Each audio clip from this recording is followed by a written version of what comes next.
day one of the 2014 Australian Open in the record books here at the Australian Golf. Come on with Bruce Young from iSeekGolf.com. Bruce, your take on the day's play. The scoring wasn't as low as we perhaps might have expected.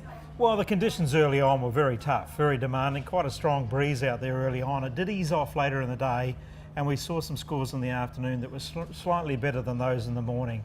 Overall, a good solid start, a very congested leaderboard, a lot of players within close proximity of the lead, and that sets the tournament up very well for the next 3 days.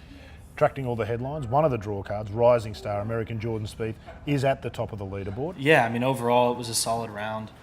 My putter, I putted great.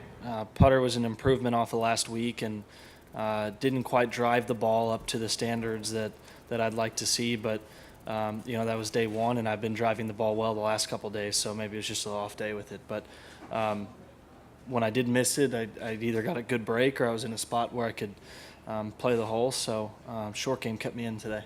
Right, Bruce, so Jordan Spieth's at the top of the leaderboard, obviously not the only storyline, 156 players in the field at golf. There were a couple of other interesting stories today. Tell us about Scott Gardiner.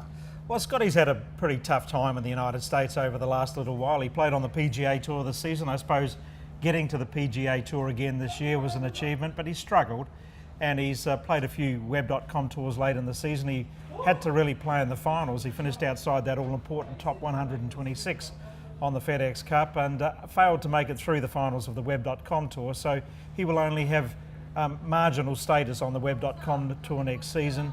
Pretty ordinary tournament last week, missed the cut, but it was a roller coaster from the start for him. A double bogey at the first and then an ace, an eagle at the second, so first two holes an even par, but he found a strange way to do it, Ron. There's a million ways to shoot even par, Bruce. This has been just one of them. A guy who's been sneaking along and did play well the last week as well, Aron Price. He's right up there, 3 under, just one off the lead. Yeah, and a former PGA Tour player who's played the Web.com Tour again the last couple of years.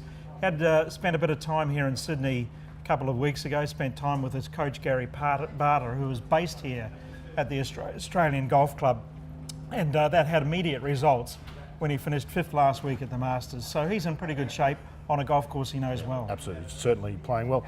Bruce, of course, one of the players to watch this week, there's two in particular that stand out, McIlroy and Scott. Let's talk about McIlroy first. 2 under today, and a pretty impressive round of golf, really. Yeah, he sort of just laboured through the front 9 and then brought it home strongly. Finished at 2 under par. He's only 2 from the lead. That's nothing in the overall scheme of things. So a good solid start after a long flight from Dubai. The conditions were pretty tricky. It was tough to get the ball close to the pin with the wind, and you know, these greens being quite firm as well. So I thought anything, you know, under par today was a decent score, and it was, you know, it was nice to birdie the last and you know, shoot something in the 60s, and you know, it puts me, you know, right there for going into tomorrow. Well, Bruce, no doubt Rory, Jordan Spieth happy. The other big draw card, Adam Scott. We saw him struggle in the first round last week. He's done it again today at the Australian. Yeah, it's becoming a bit of a habit again, isn't it? We used to see that from him a few years ago, but last week, 3 over par through 9 holes, brought it home strongly, eagled a hole in the back 9 on day 1 and then ended up finishing runner-up in the tournament.